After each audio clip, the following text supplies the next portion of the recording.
राम राम प्यारे बच्चों। उम्मीद करता हूँ आप सभी अच्छे होंगे और आपके लिए एक बहुत इंपॉर्टेंट सीरीज़ लेकर आए हैं जिसका नाम है संकल्प। और किसी भी, चाहे वो हिमाचल प्रदेश के आने वाले टीजीटी एग्ज़ाम हो या किसी भी कॉम्पिटिटिव एग्ज़ाम में, बहुत इंपॉर्टेंट है क्योंकि हम इसमें आपको क्लियर करेंगे करंट अफेयर के कुछ सेक्शंस। और ये करंट अफेयर जो है वो रिसेंटली करंट अफेयर होगा जो एग्ज़ाम में मैक्सिमम टाइम पूछा जाता है। और आपका साथ चाहिए और उम्मीद करता हूँ कि आप हमारा साथ बहुत अच्छे से देंगे। तो शुरू करते हैं आज के करंट अफेयर से। तो आज का पहला क्वेश्चन है, हाल ही में टेस्ला कंपनी ने भारत में अपना पहला अनुभव केंद्र कहाँ खोला है? Where has Tesla company opened its first experience centre in India? अब इन क्वेश्चंस में कुछ आपका स्ट्रैटेजी के भी कवर करने की कोशिश करूँगा।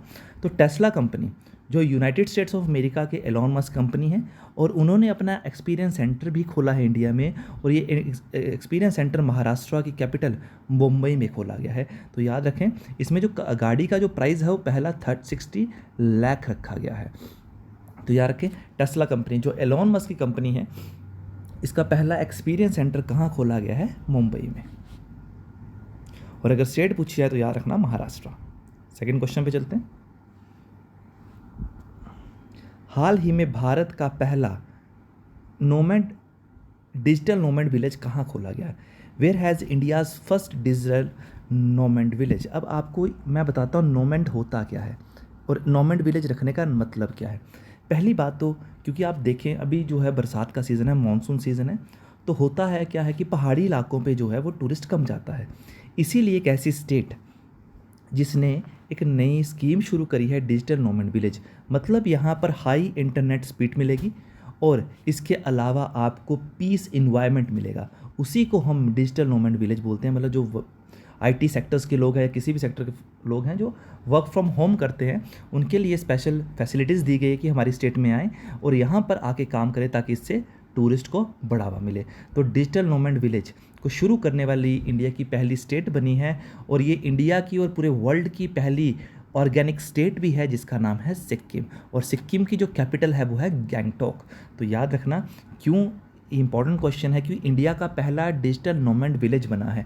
और डिजिटल नोमैड विलेज का अर्थ है कि हाई इंटरनेट स्पीड प्रोवाइड होगी और इसके अलावा आपको इसमें क्या दिया जाएगा? पीस इन्वायरमेंट दिया जाएगा। इसीलिए टूरिस्ट को बढ़ावा देने के लिए डिजिटल नोमैड विलेज की शुरुआत करी है कि स्टेट ने, सिक्किम ने। और याद रखें एक बात, सिक्किम जो है वो वर्ल्ड की पहली ऑर्गेनिक स्टेट भी है। नेक्स्ट क्वेश्चन पे चलते हैं। हाल ही में भारत का दूसरा सबसे लंबे केबल स्टैंड पुल का उद्घाटन कहाँ किया गया? दूसरे सबसे केबल स्टैंड का पुल का उद्घाटन कहाँ किया? तो बहुत इंपॉर्टेंट क्वेश्चन है, ये दूसरे की बात कर रहा हूँ। अगर फर्स्ट पूछा जाए कि पहला कहाँ शुरू किया गया है तो वो है गुजरात में। पहला गुजरात में है, पर जो अब शुरू किया गया है वो 1500 मीटर के आसपास है, मतलब 1.5 किलोमीटर के आसपास बनाया जाएगा और ये बनाया जाएगा कर्नाटका। तो याद रखना, भारत का पहला सबसे लंबा केबल स्टैंड पुल कहाँ है? गुजरात में। पर एक करंट अफेयर का क्वेश्चन है, where was India second longest cable stayed bridge inaugurated? तो ये कहाँ स्थित है?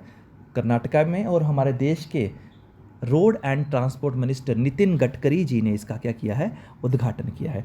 अब मैं बात करूँ दुनिया का सबसे ऊंचा रेलवे पुल, तो आपको पता है वो चिनाब नदी पे J&K बनाया गया है। भारत का डबल डेकर सबसे ऊंचा पुल, डबल डेकर मतलब एक से ऊपर दूसरा, तो वो नागपुर में बनाया गया है। इंडिया का सबसे बड़ा सी ब्रिज अटल सेतु जो कहाँ पर है? महाराष्ट्र, मुंबई में बनाया गया है। इंडिया का सबसे लंबा नदी पुल जो है वो है भूपेन हजारिका, असम में। तो इसके बारे में आप जरूर याद रखना। दूसरे सबसे लंबे केबल स्टैंड पुल का उद्घाटन कर्नाटका में किया गया है, जबकि इंडिया का पहला केबल स्टैंड ब्रिज जो है वो कहाँ पर है? गुजरात में। अगले क्वेश्चन पे चलते हैं, बहुत इंपॉर्टेंट। हाल ही में राष्ट्रपति द्रौपदी मुर्मू ने किसे कलिंग रत्न पुरस्कार 2024 से सम्मानित किया है? Who was awarded the Kalinga Ratna award 2024 by president Draupadi Murmu? तो ये अवार्ड स्पेशल प्रोविजंस पे दिया जाता है और 2024 का कलिंगा रत्न अवार्ड जो दिया गया है वो दिया गया धर्मेंद्र प्रधान, जो हमारे देश के एजुकेशन मिनिस्टर भी हैं। तो याद रखना, हमारे देश के एजुकेशन मिनिस्टर कौन है? धर्मेंद्र प्रधान। और उन्हीं को ही क्या दिया गया है? कलिंग रत्ना अवार्ड, जो किसके द्वारा दी जाता है? प्रेसिडेंट द्वारा, और दिया गया है द्रौपदी मुर्मू द्वारा। नेक्स्ट क्वेश्चन पे चलते। हाल ही में माई डैड प्रोजेक्ट कहाँ लॉन्च किया गया है? Where has the my dad project been launched? अब इसके बारे में आपको मैं कुछ क्लियर कर दूं। ये इस प्रोजेक्ट के अंदर है क्या? इसमें क्या है, ये 10 तहसीलों में लॉन्च किया जाएगा पहली बार। 10 मेन तहसीलों में लॉन्च करेंगे और इसमें ज़मीन का जो काम है वो ऑनलाइन किया जाएगा। जो ज़मीन की रजिस्ट्रेशन है वो ऑनलाइन की जाएगी। बस आपको एक बार तहसीलदार के पास सिर्फ साइन करवाना पड़ेंगे। तो याद रखना 10 तहसीलों में शुरू किया गया है, ऑनलाइन पोर्टल है और ऑनलाइन लैंड रजिस्ट्रेशन के लिए खोला गया है ताकि आपको जगह जगह धक्के ना खाना पड़े। और उसके बाद जो लास्ट एक बार जो साइन है वो तहसीलदार के पास होंगे और ऐसा करने वाली पहली स्टेट बनी है हिमाचल प्रदेश। तो ये क्वेश्चन हिमाचल प्रदेश एग्ज़ाम में आने वाला बहुत इंपॉर्टेंट क्वेश्चन है। और इसके अलावा मैं आपको एक चीज़ और क्लियर कर दूं, हिमाचल प्रदेश ने हाल ही में एक और प्रोजेक्ट शुरू किया है। जो हमारे राशन कार्ड है उसमें अभी KYC के साथ फिंगरप्रिंट होते हैं, पर फेस आईडी, तो फेस आईडी को शुरू करने वाली राशन कार्ड्स में वो भी कौन है? हिमाचल प्रदेश। तो फेस आईडी को शुरू करने वाली पहली स्टेट भी कौन है? हिमाचल प्रदेश। नेक्स्ट क्वेश्चन करते हैं। हाल ही में किस राज्य ने पशुधन और मुर्गी पालन को कृषि का दर्जा दिया है? State gave the status of agriculture to livestock and poultry. तो पोल्ट्री फार्म्स और लिव स्टॉक को ये जो है पहले ये कृषि का एग्रीकल्चर का पार्ट नहीं थे और ये इंडिया की पहली ऐसी स्टेट बनी है जिसने इसको किसका दर्जा दिया है? एग्रीकल्चर का। तो ऐसा करने वाली स्टेट है महाराष्ट्र और इसके सीएम है, महाराष्ट्र के सीएम है देवेंद्र फडणवीस। तो याद रखना महाराष्ट्र पहली ऐसी स्टेट बनी जो पशुधन और मुर्गी पालन को किसका पार्ट बना रही है? एग्रीकल्चर का पार्ट बना रही है। नेक्स्ट क्वेश्चन देखते हैं, बहुत इंपॉर्टेंट क्वेश्चन है। हाल ही में हेल के निर्देशक के रूप में किसे चुना गया है? हाल ही में हेल के निर्देशक के रूप में किसे चुना गया है? तो who has been appointed as the director of HAL? पहली बात तो हेल है क्या? Hindustan aeronautics limited. हमारे जितने भी मिसाइल्स ड्रोन्स बनते हैं उसको बनाने का काम हेल करता है, हिंदुस्तान एरोनॉटिक्स लिमिटेड, जिसकी स्थापना 23 दिसंबर 1940 में की गई थी और इसका हेडक्वार्टर बेंगलुरु कर्नाटका में है। तो हेल के नए डायरेक्टर अपॉइंटमेंट है इसलिए ज़रूरी इंपॉर्टेंट है। तो इसके नए डायरेक्टर बने हैं अजय कुमार श्रीवास्तव। तो याद रखें 23 दिसंबर 1940 को बना है हमारे हिंदुस्तान एरोनॉटिक्स लिमिटेड और इसके नए अध्यक्ष बने हैं अजय कुमार श्रीवास्तव।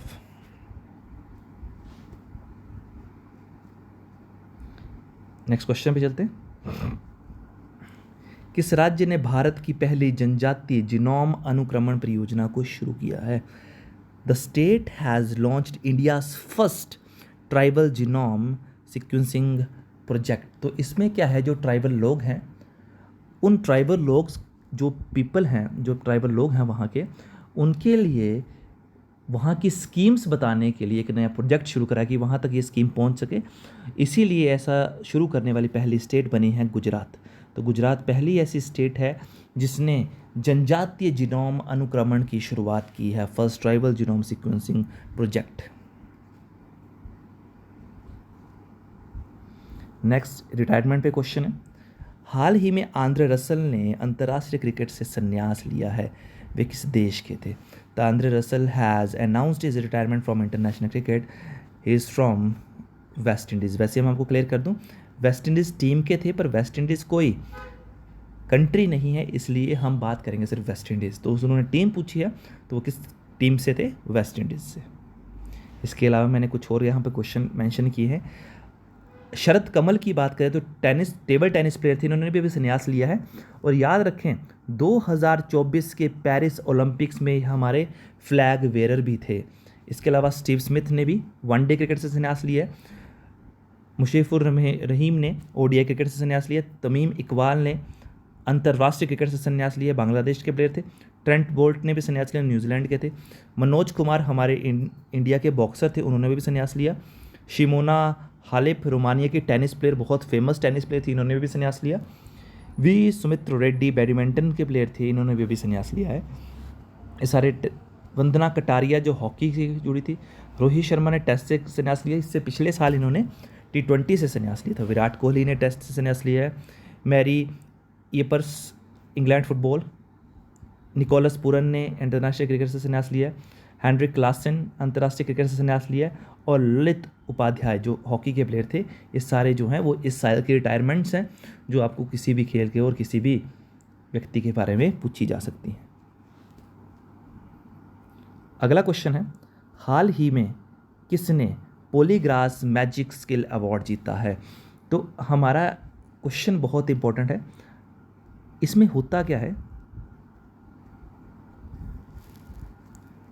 हॉकी टूर्नामेंट की बात होती है वजह, तो इसमें हॉकी का जो टूर्नामेंट है IFH international federation of hockey, और ये पहली बार किसी इंडियन को दिया गया है और इंडियन महिला को मिला है। तो याद रखना, सबसे ज़्यादा उत्कृष्ट हॉकी के क्षेत्र में गोल करने के लिए IFH द्वारा, इंटरनेशनल फेडरेशन ऑफ हॉकी द्वारा ये प्राइज़ दिया गया है, और ये दिया गया है दीपिका शेरावत को, जो हरियाणा HR हरियाणा के हिसार से संबंध रखती हैं। तो दीपिका शेरावत को ये अवार्ड मिला है, पॉलीग्राफ मैजिक स्किल अवार्ड, और ये प्राप्त करने वाली पहली भारतीय हॉकी महिला प्लेयर भी है। तो याद रखना, who won the polygraph magic skill awards, तो इंटरनेशनल फेडरेशन ऑफ हॉकी द्वारा ये दिया जाता है, और हॉकी के क्षेत्र में मिलने वाला ये सबसे उत्कृष्ट प्राइज़ भी माना जाता है।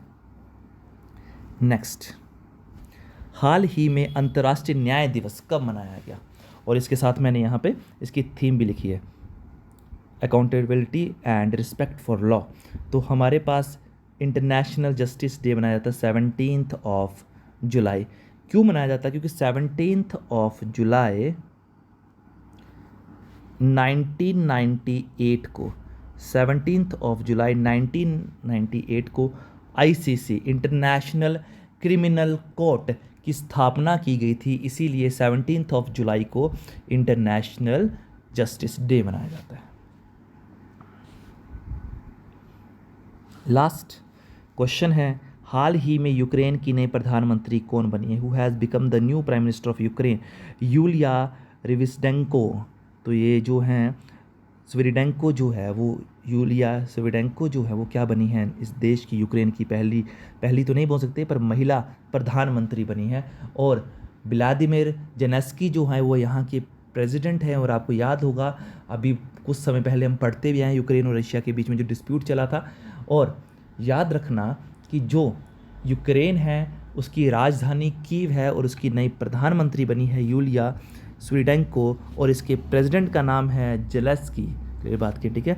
और इसके अलावा हमने कुछ ऐसे यहाँ पे क्वेश्चन सम फैक्ट्स क्लियर करे हैं, हम आपके इसके साथ PDF डाल देंगे, और आप इस क्वेश्चंस को भी करिए जो बहुत इंपॉर्टेंट इस साल के करंट अफेयर क्वेश्चंस भी हैं। तो हम आपको PDF भी डालेंगे और कुछ इंपॉर्टेंट्स डे जो इस मंथ के हैं।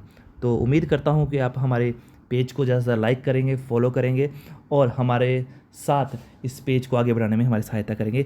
Thank you so much.